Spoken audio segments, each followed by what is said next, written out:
നമ്മുടെ ലൈഫിൽ നമ്മൾ തീരെ പ്രതീക്ഷിക്കാത്ത സമയത്തായിരിക്കും നല്ല നല്ല മാറ്റങ്ങൾ ഉണ്ടാവുക. എൻ്റെ ലൈഫിൽ അങ്ങനെ ഉണ്ടായ വലിയൊരു മാറ്റത്തിൻ്റെ ഒരു ചെറിയ സ്റ്റാർട്ടിങ് പോയിന്റ് എന്നൊക്കെ പറയില്ലേ, അങ്ങനത്തെ ഒരു സംഭവമാണ് ഞാനെന്ന് പറയുന്നത്.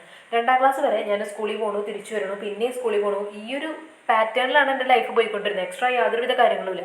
ആനുവൽ ഡേ ഒക്കെ വന്നു കഴിഞ്ഞാൽ എല്ലാവരുടെ ഇടയിൽ നിന്നൊരു ഡാൻസ് കളിക്കും. പിന്നെ എൻ്റെ അമ്മയ്ക്ക് ഇൻട്രസ്റ്റ് ഉണ്ടായിരുന്നത് കൊണ്ട് ഞാൻ 1-2 ഫാൻസി ഡ്രസ് കോമ്പറ്റീഷനൊക്കെ പങ്കെടുത്തിട്ടുണ്ട് എന്നല്ലാണ്ട് സ്വന്തമായിട്ട് എന്തെങ്കിലുമൊക്കെ ചെയ്ത് സമ്മാനം മേടിക്കുക അങ്ങനത്തെ ഒരു പരിപാടി എനിക്കില്ലായിരുന്നു. അങ്ങനത്തെ ഞാൻ 3ാം ക്ലാസ്സിൽ പഠിക്കുമ്പോൾ സ്വന്തം താല്പര്യത്തിൻ്റെ പുറത്ത് വേറെ ഒരാളുടെ നിർബന്ധമില്ലാണ്ട് തന്നെ പോയിട്ട് ഒരു പെൻസിൽ ഡ്രോയിങ് കോമ്പറ്റീഷന് പേര് കൊടുക്കുന്നു, അതിൽ പങ്കെടുത്തു, 2nd പ്രൈസും കിട്ടി. ഈ ഒരു സംഭവം എൻ്റെ ലൈഫിൽ ഉണ്ടാക്കിയ മാറ്റം വലുതാണ്. കാരണം വെച്ച് കഴിഞ്ഞാൽ അതുവരെ ഉണ്ടാകുന്ന എൻ്റെ ലൈഫേ അല്ലായിരുന്നു. പിന്നീട് അങ്ങോട്ട് പിന്നത്തെ വർഷം തൊട്ട് ഇഷ്ടം പോലെ കോമ്പറ്റീഷനുകൾക്ക് പങ്കെടുക്കുന്നു, സമ്മാനം മേടിക്കുന്നു. ഞാൻ ഇപ്പോഴും ആലോചിക്കും, അന്ന് ഞാൻ ആ മത്സരത്തിൽ പങ്കെടുത്തിട്ടുണ്ടായിരുന്നില്ലെങ്കിൽ ഇപ്പോൾ ഏതൊരു കുട്ടിയുടെയും പോലെ, സാധാരണ ഒരു കുട്ടിയുടെയും പോലെ എല്ലാവരെയും പോലെ ഒന്ന് പഠിച്ചിറങ്ങുക, 1-2 ഫ്രണ്ട്സ് ഉണ്ടാവും, അതല്ലാണ്ട് ഒന്നും ഉണ്ടാവില്ലായിരുന്നു. പക്ഷേ ഈ ഒരു സംഭവം കാരണം ഞാൻ പിന്നത്തെ വർഷം ഡ്രോയിങ് ക്ലാസ്സിന് ചേർന്നു, അത് കഴിഞ്ഞ് പാട്ട് ക്ലാസ്സിന് ചേർന്നു, ഡാൻസ് പഠിച്ചു. അങ്ങനെ വലിയ മാറ്റം ലൈഫിലുണ്ടായി. എല്ലാത്തിൻ്റെ ഒരു സ്റ്റാർട്ടിങ് പോയിന്റ് ഇതായിരുന്നു.